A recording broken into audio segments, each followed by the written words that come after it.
Fremantle will take an unbeaten record at their new home fortress into next Sunday's Western Derby after their most complete performance of the season against the Western Bulldogs on Saturday night.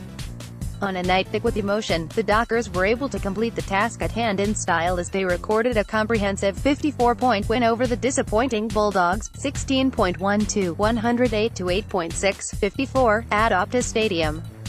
With spearhead Matt Taberner breaking down early, it was an occasion for the little men, as Michael Walters and Hayden Ballantyne combined for 7 goals to propel the Dockers to their highest score for the season.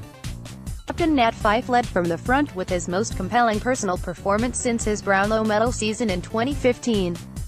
It featured 43 possessions, 13 clearances and a goal, with his disposal tally a new career high.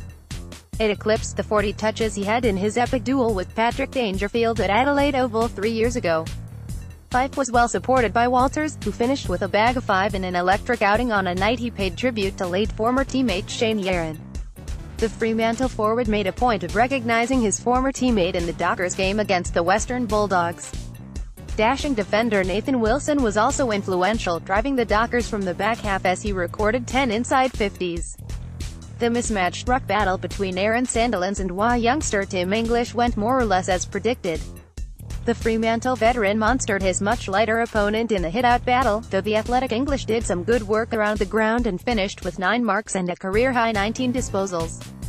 The first Len Hall game Anzac ceremony at the new venue got the evening underway on a somber tone, and the emotion continued when play began.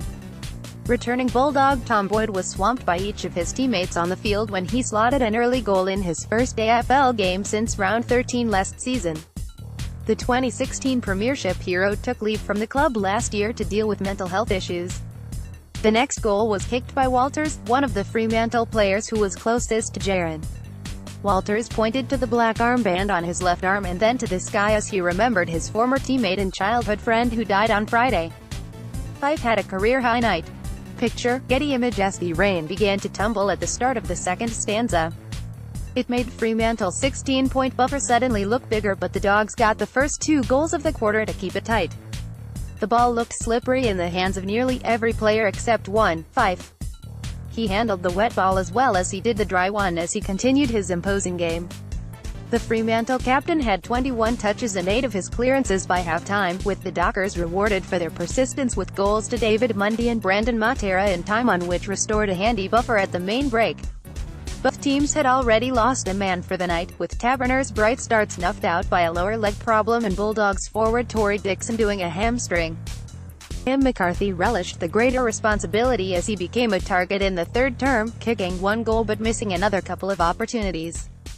It wouldn't matter, as the home side locked the ball in their attacking half for most of the quarter as they added 6 goals to 1 to seal the result by the final change.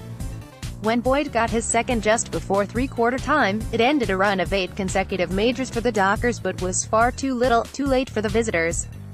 Best, Fremantle, N. Fyfe, M. Walters, N. Wilson, D. Mundy, L. Neal, A. Sandilands, E. Langdon. Western Bulldogs, J. McRae, C. Daniel, T. McLean, J. Johannesson, M. Bontempelli, M. Suckling.